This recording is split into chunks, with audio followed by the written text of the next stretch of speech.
નિર્મળનગરના અને પાટણના રસ્તાનું સોલ્યુશન ના લાવી શકતા હોય ને તો ખુરશી ઉપરથી રાજીનામું આપી દો. Chief officer Hiralben, chief officer Hiralben, કાલે કોઈ નેતા આવવાના હોય તો કેમ રાતોરાત ખાડા પૂરી જાય? તો આમ જનતા માટે પૈસા કેમ નથી સરકારની તિજોરી ખાતે? જો નિકાલ નહીં આવે તો કોઈ પણ કોર્પોરેટર કોઈ પણ વોટ માંગવા આવતા નહીં. દરવાજે તાળું મારી દેશું. પાટણની જનતા જંગી બહુમતીથી તમને જીતાડો, જંગી બહુમતીથી તમને જીતાડો.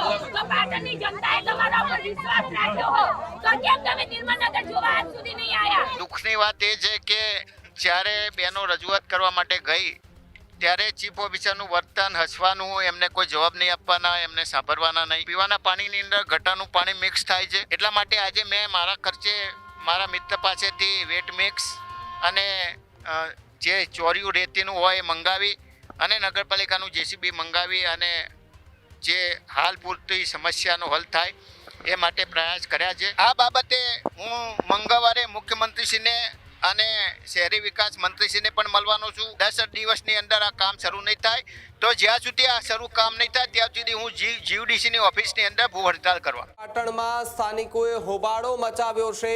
ત્યાંના ચીફ ઓફિસર અને ધારાસભ્ય કિરીટ પટેલને પણ ઉધડા લીધા છે. જ્યાં પાટણના નિર્મળનગરમાં ગટર રસ્તાના પ્રશ્નએ હોબાળો મચાવ્યો છે.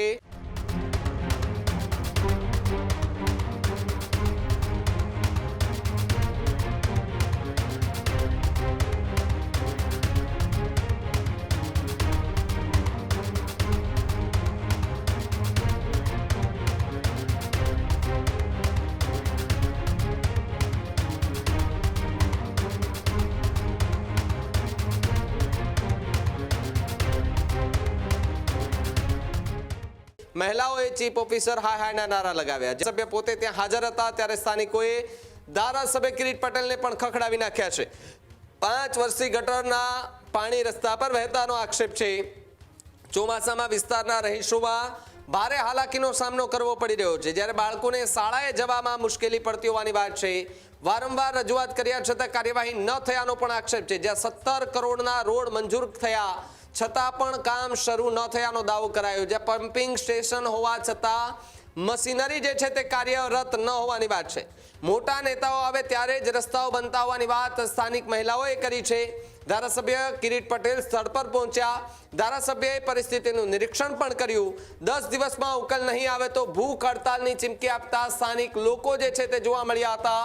મહિલાઓમાં ઉગ્ર આક્રોશ જોવા મળ્યો હતો. મહિલાઓનું કહેવું હતું કે અહીંયા ચીફ ઓફિસર કોઈ કામ નથી કરતા, ધારાસભ્ય પણ કોઈ કામ નથી કરતા. અહીંયા કોઈ મોટા નેતા આવે ત્યારે ફટાફટ ચીફ ઓફિસરને બધા રાત્રિના રાત્રિ રોડ બનાવી રાખે છે, પરંતુ ટેક્સ અમે ભરીએ છીએ, બધું જ અમે કરીએ છીએ તો અમારા માટે સારા રસ્તાઓ નથી બનતા. અમારે ગટરના પાણીમાંથી ચાલવું પડે છે, અમારે ગારો ગદરતા ગદરતા ચાલવું પડે છે. આવું ન થાય એટલા માટે ધારાસભ્ય ત્યાં પહોંચ્યા તો ધારાસભ્યને પણ સ્થાનિકોએ ઉધડા લઈ લીધા અને કહ્યું કે સાહેબ તમે પણ અહીંયા વચનો આપીને ગયા હતા, અમે પણ તમને મત આપીને જીતાડ્યા છે, તમે અમારા વિસ્તાર માટે શું કામ કર્યા? જો કે ધારાસભ્ય કિરીટ પટેલે આખી વાતને લઈને કામ કરવાની ખાતરી આપી અને મામલો જે છે તે થાળે પાડવાનો પ્રયાસ હાથ ધર્યો હતો.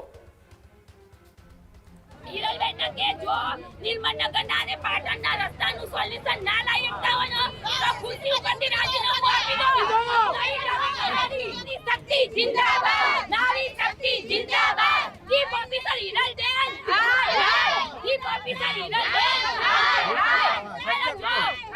તાકાત ના હોય તો પદ ના લેવાય. ભાજપના કોઈ કાર્યકર, કાલે મેં મારા વિડીયોમાં કહ્યું છે અને આજે કહું, કાલે કોઈ નેતા આવવાના હોય તો કેમ રાતોરાત ખાડા પૂરી જાય? તો આમ જનતા માટે પૈસા કેમ નથી સરકારની તિજોરી ખાતે?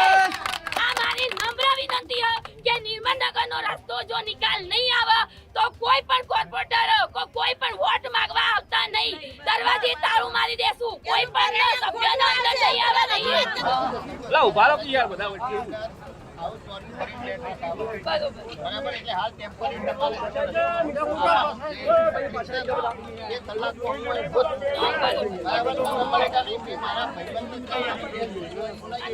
તમને એક નમ્ર વિનંતી કે પાટણની જનતા જંગી બહુમતીથી તમને જીતાડો, જંગી બહુમતીથી તમને જીતાડો. કે હું બધી જગ્યાએ બધી જગ્યાએ પાછું પેલા પડશે ને.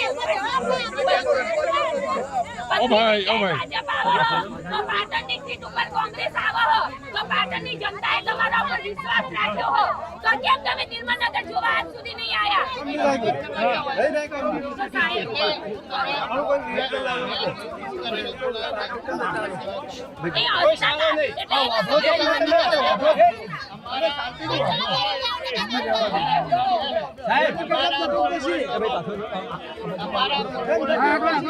એ અધિકાર અમારા કોર્પોરેટરો જ્યારે રજૂઆત કરવા માટે જાય ઉભરાતી ગટરો તો છોકરા ઉપર ફરિયાદ કરે કે અમારી સાડી ખેંચે અમારે આવી જ બેન છે એના છોકરાના ઉંમરના ઝઘડા ઉપર કે મને ખૂણા મળી ગયા. તમે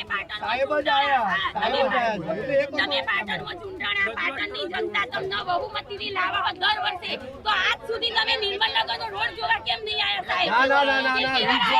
નિરાકરણ કેમ નહીં? તો નિરાકરણ કેમ નહીં? ભાજપનું શાસન છે બે નગરપાલિકામાં.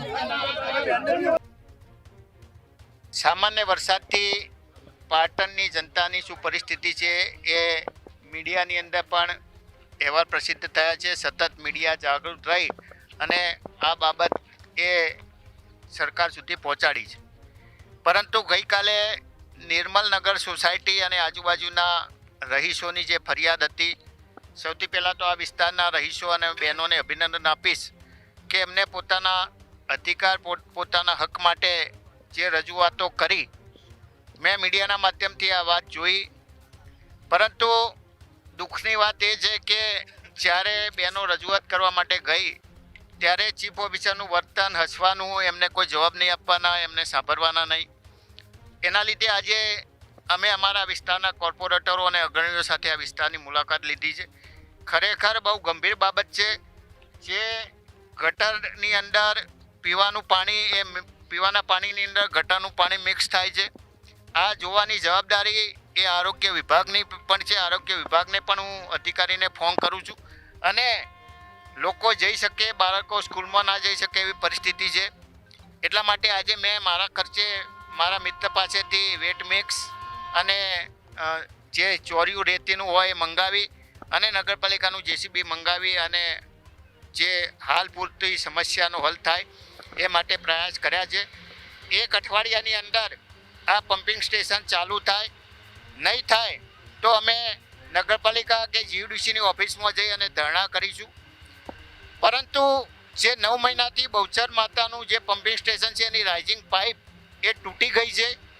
આ બાબત નગરપાલિકાનું તંત્ર જીયુડીસી સારી રીતે જાણે છે, પરંતુ 9 મહિનાથી હજુ સુધી રિપેરિંગ કરવા માટેનું કોઈ ટેન્ડર કરવામાં આવ્યું નથી.